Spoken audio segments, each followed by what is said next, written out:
alive. Once you walk onto that mainland, there's no rescues. Moving up and down again. Don't. Look at what's in front of you. And some are better than others. Moving up and down. Moving up and down again. There's no discharge in the wall. It all begins with a group of children watching television. In this case, the popular series The Teletubbies. As they watch the screen attentively, adult voices are heard in the background, discussing with an urgent tone. They mention that something is approaching, but upon noticing the children's presence, one of them quickly closes the door. The little ones look at each other, confused. Then, a woman rushes in with a younger child, leaves him there, and asks them not to go out under any circumstances. She offers no explanations, only reinforces the security of the place before leaving. Not long after, strange noises begin to be heard outside. Bangs, broken glass, screams. The restless children try to remain silent. One of them approaches the door to understand what is happening and perceives that something or someone is trying to get in. Panic erupts when the door is forced open and zombies begin to burst in. Surprised, the children can barely react. The one who had gone to the door is paralyzed upon seeing how the creatures attack. Then, he runs desperately. Upon exiting, he sees his mother, seemingly safe, and runs towards her.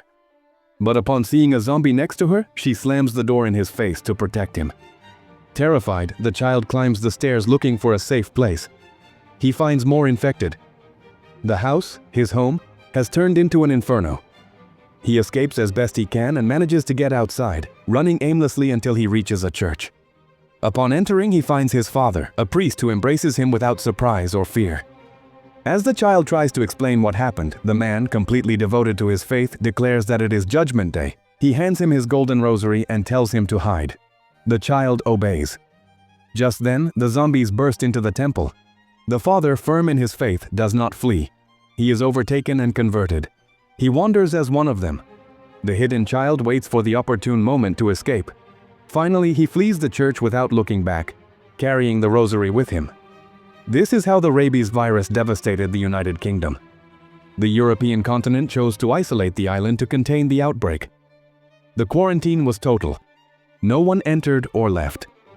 28 years have passed since then. The cities are in ruins. The few survivors live in extreme conditions, organized into small communities. Life is a constant struggle. Nature has reclaimed the spaces, and although the infected are no longer as active, they remain a latent threat. In one of these communities, a father wakes his son. He tells him that the big day has arrived. The child, named Spike, quickly gets up and prepares his bag. Outside, men and youths do the same, each with improvised weapons, spears, daggers, bows. There are no firearms. Everything is handcrafted. Survival is based on adaptation. He goes down to the kitchen where his father, Jamie, serves him a surprising breakfast. There's bacon, something uncommon. They eat together. Jamie asks him if he prepared everything, including the knife. Spike replies yes. Then, they hear a noise. It's his mother, very sick. Jamie goes to see her, followed by the child. She apologizes for worrying them, hugs Spike, and tells him she woke up with a bad headache. Although she appears calm, her deterioration is evident. Jamie takes the opportunity to explain what they will do that day. He tells Spike that he won't go to school, that it's Friday, and that instead, they will leave the continent. The woman becomes agitated, reminds him that her son is only 12 years old. She is visibly affected by her illness, physically and mentally. Jamie, however, remains firm and eventually leaves the room. Spike stays a little longer with her and calms her more easily than his father. Before leaving, he gives her some bacon wrapped in a handkerchief. She, in a moment of confusion, asks him where he is going. He replies that he is going to school. The woman, hearing that, relaxes and nods, leaving behind a scene laden with worry, tenderness, and resignation to the uncertain future that awaits them. Before leaving, Sam, a village neighbor, gives Spike his first bow. It's a significant gesture marking the beginning of his journey and symbolizing the step into a new stage. As father and son walk through the village towards the exit, the inhabitants bid them farewell with words of encouragement and good wishes. Some watch in silence, others raise their hands in support. Everyone seems to understand the risk and purpose of the journey. Upon reaching the entrance that marks the end of the safe zone, the community leader approaches and warns Jamie, Spike's father, about the consequences. she reminds him that if they enter the mainland, there will be no possible rescue. They have already lost too many people who tried the same. She also emphasizes a crucial detail: the tide. When it goes down, the path opens. But when it rises, everything is completely covered by water. At that point, returning is impossible. There is no margin for error. With this in mind, father and son begin their walk towards the mainland. During the journey, they review the basic rules to increase their chances of success. They must move carefully, maintain silence, and be alert to any sign. They both know that once the tide rises, there will be no turning back. As they advance, an eerie song plays, accompanying the tension of the moment. The images are interspersed with scenes of mutated infected, showing their deformed shapes and unpredictable behavior. They are not like common infected. They represent a greater danger and are likely the type of threat Spike will have to face. The child's mission is clear. He has to kill an infected as part of a kind of ritual or test. The objective is also simple in theory. He must aim for the head or the heart and finish it with a single arrow. There is no room for error. Precision, courage, and speed will be fundamental. The walk continues, and with each step, the weight of the mission falls more heavily on Spike's shoulders. The first enemy to appear is a slow one, a fat zombie that squeals like a pig. This new variant has gray skin, covered in mold and slime, and crawls disgustingly like a worm. Spike reacts quickly and shoots an arrow at its neck, but it doesn't stop it completely. Soon more of these infected appear, moving slowly but in increasing numbers. Jamie, with experience and determination, manages to eliminate them before they pose a greater danger. However, the real conflict arises when they encounter an infected child. Spike lowers his bow upon seeing him. He doesn't need to shoot, as the group at that moment decides to flee instead of confronting that scene. The emotional impact is strong, and the situation leaves a mark on the little one. Still, encouraged by having survived his first confrontation, the duo continues their journey, delving deeper into the continent. Along their way, they cross paths with a herd of deer running through the forest. The image is clear. Nature has reclaimed the territory. Human structures are deteriorated, and animals have adapted to the absence of human presence. Further on, they find an abandoned house. It's evident that it might have been looted by other people, perhaps members of communities similar to theirs. Despite that, the possibility of finding something useful prompts them to search the place. However, the atmosphere changes completely when they discover a disturbing scene. A man hanging by his ankles in one of the rooms. His chest is marked with letters that form a single word: Jimmy. The sight is macabre and reveals that not only the infected pose a danger. Jamie warns his son that people on the continent are not trustworthy. Many individuals disturbed by loneliness, fear, or violence do horrible things. The message is clear: the hanging man was left there to transform into a zombie. Jamie, without hesitation, orders Spike to kill him before the transformation is complete, as part of his learning and also to avoid greater risks. The scene is tense, another example that survival on the continent involves extreme decisions and facing horrors beyond the infected. Despite his doubts, Spike shoots an arrow into the hanging man's head, just as he was beginning to move and seemed about to break free. With that action, he prevents him from fully transforming and ensures he doesn't become a threat to them. After this, Spike and Jamie continue their journey, advancing cautiously through the continental terrain. On their way, they find the remains of a destroyed deer. At first, it doesn't seem out of the ordinary. It could be an attack by scavengers or other infected. However, the situation changes drastically when Spike sees the deer's head hanging high in a tree. That detail, though small, has a clear meaning: the presence of an alpha. Alphas are introduced for the first time in this film. They represent a new class of infected. They are something like super zombies, ultra-resistant, incredibly fast, and brutally aggressive. The level of threat they pose is far superior to that of common infected. According to the information managed in the community, to eliminate one of these beings, at least 12 arrows to the chest are needed. Their strength and speed make them virtually impossible enemies to face without an adequate strategy and preparation. Aware of the danger, Jamie and Spike try to get away from the place as quickly as possible. The scene becomes chaotic. In the community, it has been theorized that the rabies virus acts like steroids in certain bodies, allowing some infected to mutate, developing larger muscles, improved reflexes, and an extreme level of aggressiveness. Jamie tries to formulate a quick strategy with Spike. The plan is simple: run and shoot. Keep moving to avoid being surrounded. But the child panics. Despite the training he has received, he fails to hit a single shot. The pressure and fear overwhelm him. The infected approach at high speed, and both are forced to defend themselves as best they can. But there are too many, and the situation begins to spiral out of control. During their escape, they manage to return to the abandoned house and lock themselves in the attic. With great effort, they place furniture and heavy objects to block the entrances, seeking at least some temporary security. Meanwhile, from a nearby hill, the Alpha watches them in silence. It doesn't move, but its presence is evident and menacing. With no other option and the tide already high, they decide to spend the night there until it goes down again. They know they cannot return to the island until then, as crossing would be impossible and dangerous. Darkness falls, and from the attic, Spike sees a huge bonfire in the distance. Intrigued, he asks his father what it could be, but Jamie denies having any knowledge. He has never traveled to those territories and does not recognize signs of other known groups. That night, Spike has a terrifying nightmare.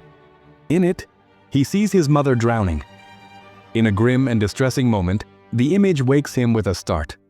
However, the most terrifying thing is the reality that awaits them upon waking. Due to the age of the house and its deterioration, a part of the structure suddenly collapses and crumbles. They barely manage to escape in time, which forces them to make the decision to return to the island as soon as possible. The tide is already low enough to cross.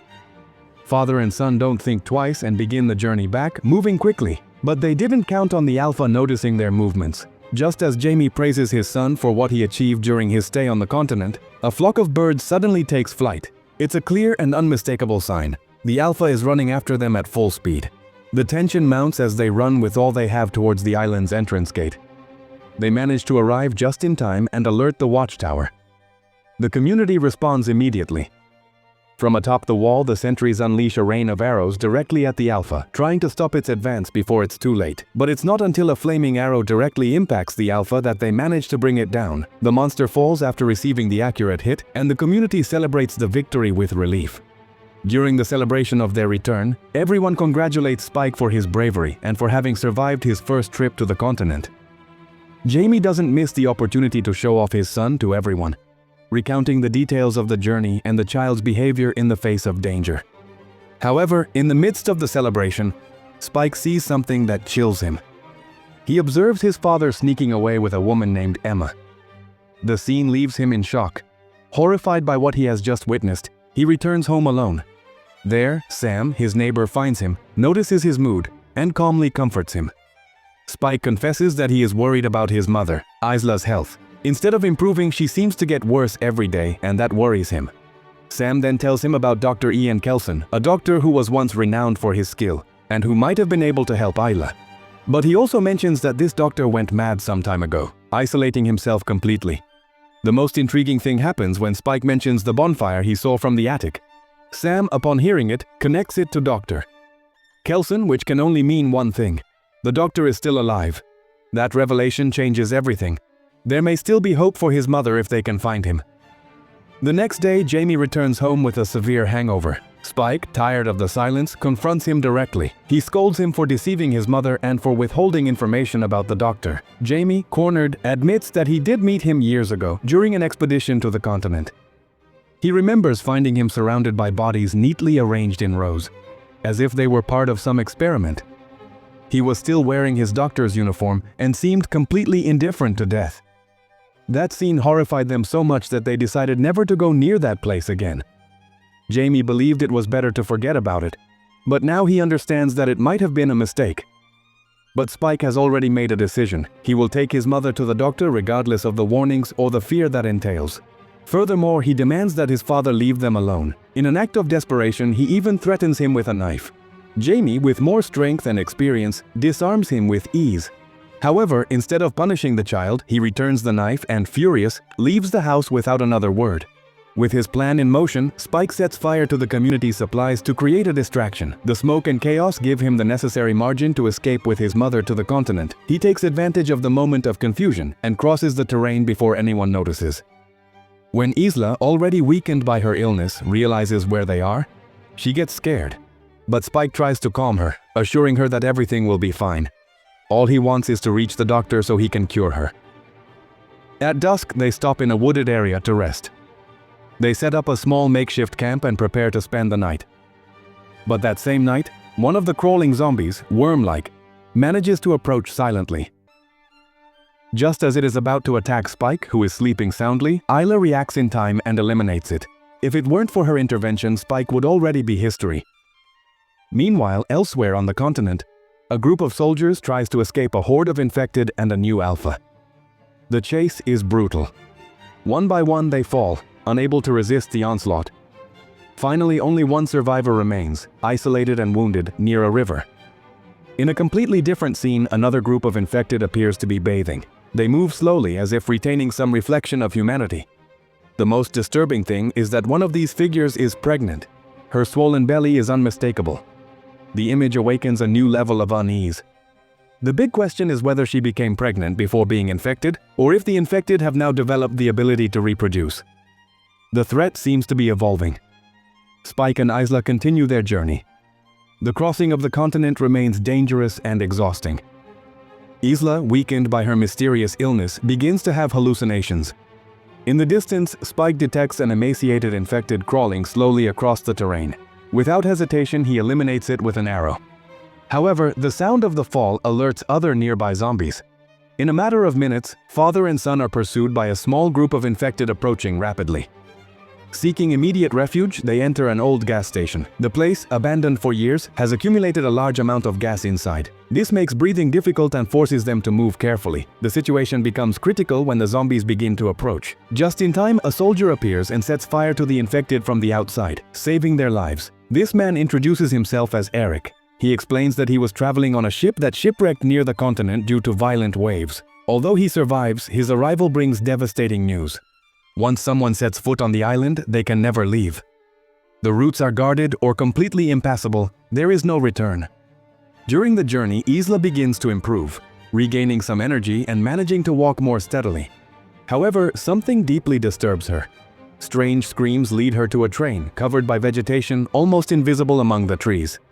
Inside, to her surprise, she finds the pregnant infected woman Spike had seen before. Without hesitation, Isla decides to help her give birth. The process is tense, but finally the baby is born healthy. For a moment, everything seems to calm down. However, when the mother stands up, her first impulse is to attack. The infected instinct overcomes any other emotion. Faced with danger, Eric reacts immediately and eliminates her without hesitation. The threat has been neutralized, but the scene leaves a mark on everyone. Then, he demands that Isla release the baby, considering it a monster, a possible threat to everyone. But Isla vehemently refuses. She protects the newborn firmly, convinced that it poses no danger. Just then, another alpha appears out of nowhere and rips Eric's head off with overwhelming violence. The scene is quick and brutal. Spike and Isla flee as best they can, without looking back, pursued by the creature. They are about to be caught when, surprisingly, Dr. Kelson appears, armed with a blowgun loaded with morphine. He shoots the alpha with precision, managing to sedate it. The infected falls to the ground, temporarily sedated. Without wasting time, Kelson picks up Eric's head and guides the two survivors to his home, a hidden place deep in the forest. The doctor lives in a macabre environment. His refuge is surrounded by totems built with human bones and a large pyramid made of skulls. He shows no hesitation in revealing his collection to them and, as he speaks, bathes his body in iodine. According to him, iodine acts as a protective barrier because the virus hates it. This strange ritual is part of his daily routine. After cremating Eric's remains, Kelson gives Spike the skull, asking him to place it in the spot on the pyramid that he deems most appropriate. The child, still shaken, carries out the task in silence. Then, the doctor proceeds to examine the baby. Later, Kelson examines Isla. His face turns serious as he proceeds with the diagnosis. After a moment, he confirms what he already feared. The disease consuming her is too advanced. The virus has wreaked havoc on her body and mind, and although she remains lucid at times, the deterioration is evident. Isla's situation becomes critical, and time begins to run against her. She has cancer. It is an advanced, aggressive disease that could have started in her head and spread to the rest of her body, or perhaps vice versa. But what is known for certain is that there is no possible cure. The disease has progressed too far. Treatments are no longer a viable option. There is nothing that can be done from a medical point of view to reverse or even slow down the process. Spike begs the doctor to do something to save her. But Isla had known for a long time. She suspected it. Her body and mind had told her long before any analysis. She accepts it calmly, with a serenity that is only acquired when one has faced death face to face and has decided not to flee. Everyone will die at some point. It is not a question of if, but of when and how. For Ela, the time has come. However, the how can still be decided. There are ways to die that do not involve prolonged suffering or agony. And Dr. Kelson is there precisely for that, to ensure that her departure is not a torment. He has the means, the knowledge, and enough compassion to offer her a dignified farewell, without pain, without fear. In a deeply emotional scene, Kelson accompanies her. He does so among the sculptures made of bones, in that silent space that seems suspended in time. There, surrounded by those inert forms, Isla receives euthanasia. It is an act of love, of respect, of mercy. Meanwhile, Spike has been sedated. He has been given a tranquilizer with the purpose of sparing him the unbearable pain of witnessing his mother's departure. When he finally wakes up, everything is over. But he does not leave empty-handed. Kelson gives him Isla's skull. Spike takes it with respect, with reverence.